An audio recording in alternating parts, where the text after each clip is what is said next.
শিক্ষার্থী, অনলাইন ক্লাসে তোমাদের সকলকে স্বাগতম জানিয়ে শুরু করছি আজকের অনলাইন ক্লাস। আজকে আমি চতুর্থ দিনের গণিত করাবো। গণিতে তোমাদের দ্বিতীয় সপ্তাহের যে বাড়ি কাজটি দিয়েছিলাম সেটিতে তোমাদের আন্তর্জাতিক পদ্ধতিতে ভাগ করার যে প্রথমে 1 নাম্বার ছিল সেটি আমি সমাধান করে দিব। দেখো, আন্তর্জাতিক পদ্ধতিতে ভাগ কি? আমরা নরমাল যে ভাগটি করি সেটি থাকে এরকম। তো এটিকে বলা হয় কি? ভাজক। এটাকে বলা হয় বাহ্য, এটাকে বলা হয় ভাগফল, আর এটা হচ্ছে কি? ভাগশেষ। এটা হলো সনাতন পদ্ধতিতে। আর আধুনিক পদ্ধতিতে ভাগ করা হয়, ভাগ করার সিস্টেম সবই একই, শুধু ভাগশেষ এই যে আমরা এই জিনিসটাও একই থাকবে, শুধুমাত্র ভাগফলটাকে এই পাশে না লিখে আমরা কি করব? ভাগফলটাকে মাথার উপরে লিখব। আন্তর্জাতিক পদ্ধতিতে ভাগফল কোথায় থাকে? মাথার উপরে থাকে। এটাকে দেখো, এখানে থাকবে ভাগফল, শুধুমাত্র এই পাশে না দিয়ে কোথায় রাখবো?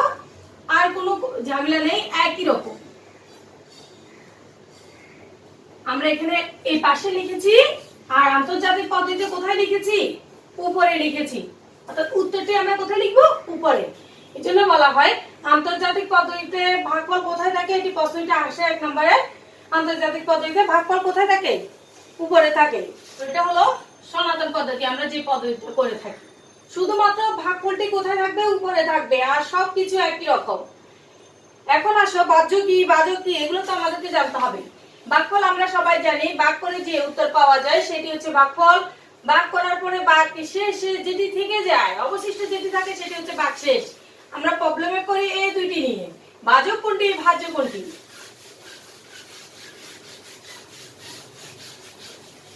তাহলে আমি দেখিয়ে দিচ্ছি ভাজ্য কাকে বলে। দেখো, ভাজ্য কি? যে সংখ্যাকে ভাগ করা হয়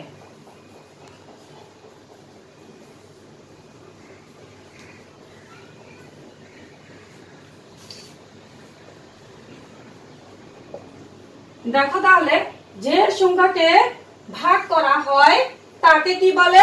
ভাজ্য বলে।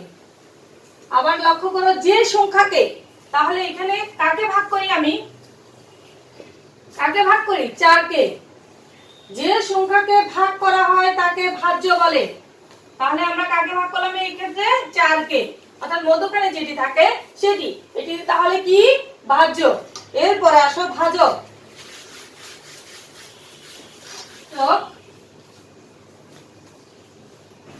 যে সংখ্যা দ্বারা ভাগ করা হয় তাকে কি বলে? তাকে ভাজক বলে। ভাজক। তাহলে আমরা কোন সংখ্যা দিয়ে ভাগ করি? এর পাশে যেটি থাকে এই সংখ্যা দিয়ে, অর্থাৎ 2 দিয়ে আমরা 4 কে ভাগ করি, এটি হচ্ছে কি? ভাজক। তাহলে ভাগফল কি বুঝবো? ভাগ করার পর যেটি উত্তর থাকবে, উত্তর যেটি পাবো সেটি হচ্ছে ভাগফল, আর অবশিষ্ট যেটি থেকে যাবে সেটি হচ্ছে ভাগশেষ।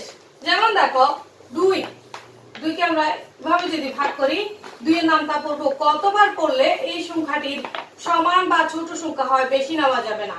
3 দুগুণে 6, অবশিষ্ট 1 থেকে গেল। এটি হচ্ছে ভাগশেষ, এটি হচ্ছে ভাগফল, আর এটি ভাজক, আর এটি হলো ভাজ্য। ছিল সেটিতে ছিল 4 ভাগ এইভাবে দেওয়া 80, এইভাবে এই জিনিসটা এভাবে লাগাই দেওয়াতে মনে হচ্ছে কি কিভাবে দিলাম না। প্রথমে আমরা এটা যেভাবে দিই আগের পদ্ধতিতে, তারপর এটা মাথার উপরে দিয়ে দেব।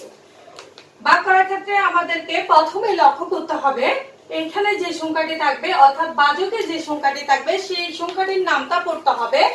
এখানে সংখ্যা থেকে আমাদেরকে যদি 2টি সংখ্যা থাকে, প্রথম সংখ্যাটির দিকে লক্ষ্য করতে হবে। প্রথম সংখ্যাটি যদি এই যে এখানে ভাজকের যে সংখ্যা থাকে তার থেকে ছোট হয়, তখন আমাদেরকে পাশের সংখ্যাটি সহ নিতে হবে। আর যখন দেখবো এইখানের এই ভাজকের থেকে এই সংখ্যাটি বড়, তখন আমাদেরকে প্রথমে এই সংখ্যাটির নাম দেখতে হবে। এই সংখ্যাটিতে আমাদের 4 এর নামটা পরে কতবার যায় সেটা লক্ষ্য করতে হবে। দাগটা দিবা না তোমরা, আমি বোঝার জন্য দিয়েছি। তাহলে আমরা কত? 4 দুগুণে কত হয়? 4 দুগুণে আমরা পড়েছি 8। আমার কাছে 4ও আছে 8ও আছে, কি নেই? এই 2, ভাগফলে 2 দেব। এরপর 4 দুগুণে কত করেছি? 8। এরপর আসো ভাগের ক্ষেত্রে কি হয়? বিয়োগ হয়। 8 থেকে 8 গেলে 0। এরপর আমরা উপর থেকে এই শূন্যটি নামাবো, ভাগফলে সেই শূন্যটি দিয়ে দেব। তাহলে আমাদের আনসার শেষ। আন্তর্জাতিক পদ্ধতিতে ভাগ করতে হলে এখানে তোমরা শূন্য দিয়ে দিতে পারো, আবার ক্রস চিহ্ন দিতে পারো, কোনো সমস্যা নেই। এরপর আসো 2 নাম্বার। 2 নাম্বার আছে 9 ভাগ 73। এখানে দেখো প্রথম সংখ্যাটি দেখা যাচ্ছে এই যে এখানে বাজক, আর বাজের এই প্রথম সংখ্যাটি দেখা যাচ্ছে 9 এর থেকে ছোট। 9 এর থেকে কি ছোট? তাহলে আমাকে পাশের সংখ্যাটি সহ নিতে হবে। পাশের সংখ্যাটি নিলে হয় কত? 7 এর সাথে 3 হলে 73।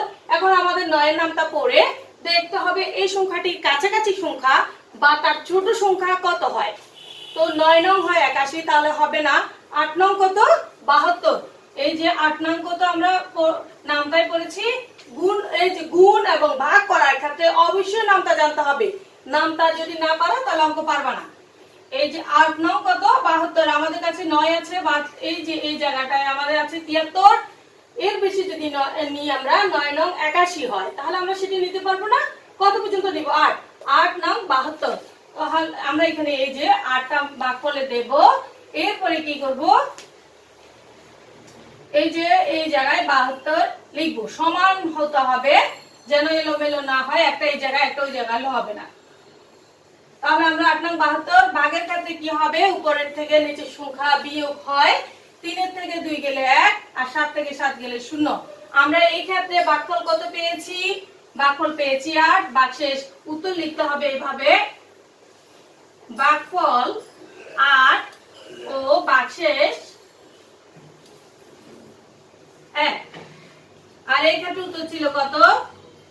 ভাগফল 20।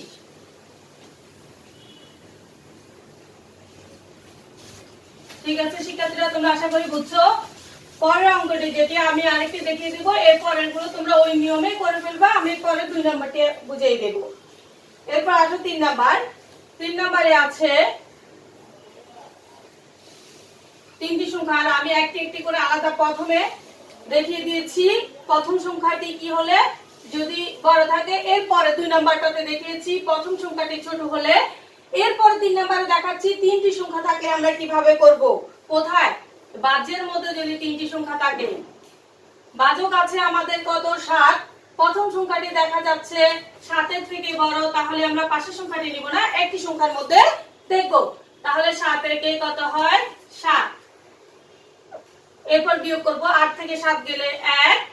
এখানে দেখো এই সংখ্যাটি 7 এর থেকে ছোট বলে আমি উপর থেকে একসাথে দুটি সংখ্যা কিন্তু নামানো যাবে না, আমি একটি সংখ্যা নামাবো। দেখো উপর থেকে এই যে প্রথমে বিয়োগ করেছি এবং উপর থেকে একটি সংখ্যা নিয়েছি। এবার দেখা যাচ্ছে এই সংখ্যাটি, এই যে 11 সংখ্যাটি 7 এর থেকে বড়, তাহলে আমরা নিতে পারবো। 7 কয়বার নিতে পারবো? 7 দুগুণে 14। তাহলে আমাদের 2ও নেওয়া যাবে না, বেশি নেওয়া যাবে না, কম এবং সমান সংখ্যা নেওয়া যাবে। 7 থেকে আবার দেব 7। এবার দেখো উপরের সংখ্যাটি বিয়োগ করার ক্ষেত্রে এই উপরের সংখ্যাটি ছোট হলে তার সাথে আমাদেরকে 10 যোগ করতে হয়। তাহলে একের সাথে 10 যোগ করলে 11। 11 থেকে 7 গেলে কত হয়? 4। এই যে এখানে ছিল 1, আমরা অতিরিক্ত একটি 1 ধরেছিলাম, সেটি এখানে দিয়ে দেব। 1 থেকে 1 গেলে 0। তাহলে আমরা কত পেয়েছি? দেখতেছি 3 এর থেকে বড়, তাহলে 3 দুগুণে কত হয়? 6। উপর থেকে একটি সংখ্যা নামাবো, আবার 3 একে 3। উপরে 8 আছে সেটি নামাবো, 3 দুগুণে 6। বিয়োগ করলে হচ্ছে 2। উত্তর লিখবো কি? ভাগফল 212 ও ভাগশেষ 2। আমি এরপরে 2 নাম্বারটি করি। প্রশ্ন ছিল 85 কেজি চালের দাম 2295 টাকা। 1 কেজি চালের দাম হয় 2 কেজি আলুর দাম 40 টাকা। 2 কেজি আলুর দাম কত টাকা? 40 টাকা। তাহলে তুমি 1 কেজি আলুর দাম কত কি করবা? যেহেতু দোকান থেকে কিনেছো তখন তুমি সাথে সাথে বলে দিতে পারো 20 টাকা। এর থেকেও যদি বলি 2টি চকলেটের দাম 4 টাকা, দুটি চকলেটের দাম হচ্ছে 4 টাকা, একটির দাম কত? কি করবা?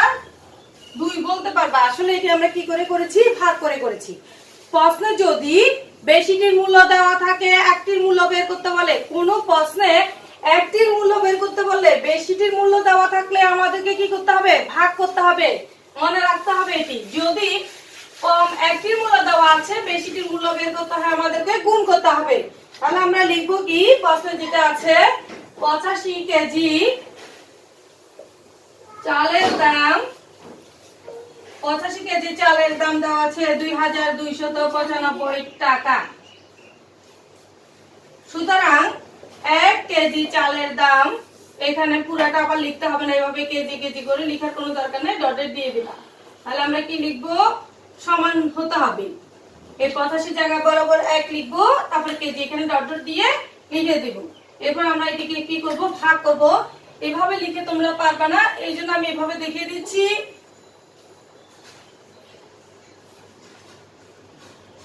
পাশে লিখবে কত? 85, টাকাটা পাশে লিখে দিও। এরপর তোমাদেরকে এই অঙ্কে অবশ্যই রাফ করে দেখাতে হবে। কি করে দেখাতে হবে? রাফ করে দেখাতে হবে। তো আমি একটু রাফটাই পাশে করে দিচ্ছি, দেখো।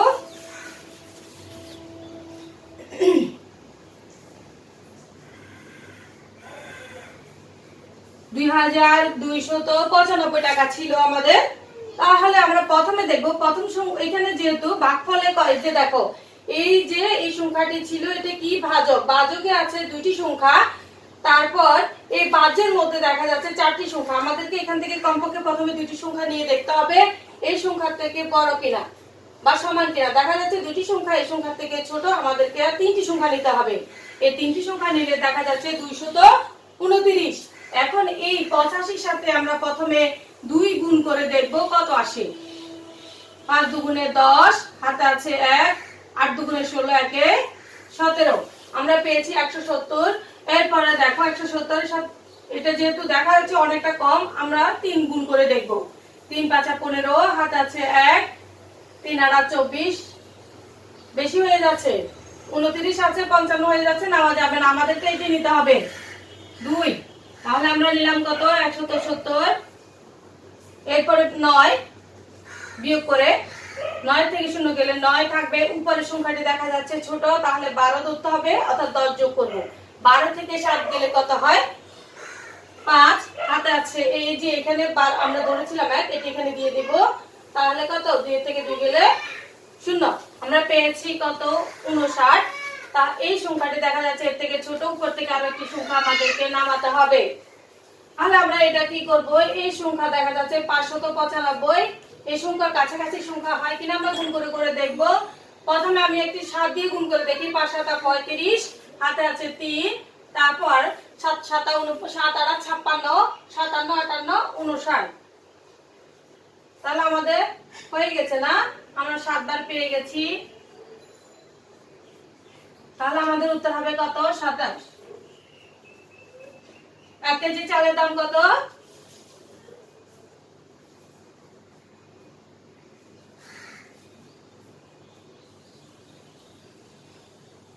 1 কেজি চালের দাম 27 টাকা। ঠিক আছে শিক্ষার্থীরা, আজ এই পর্যন্ত। আল্লাহ হাফেজ।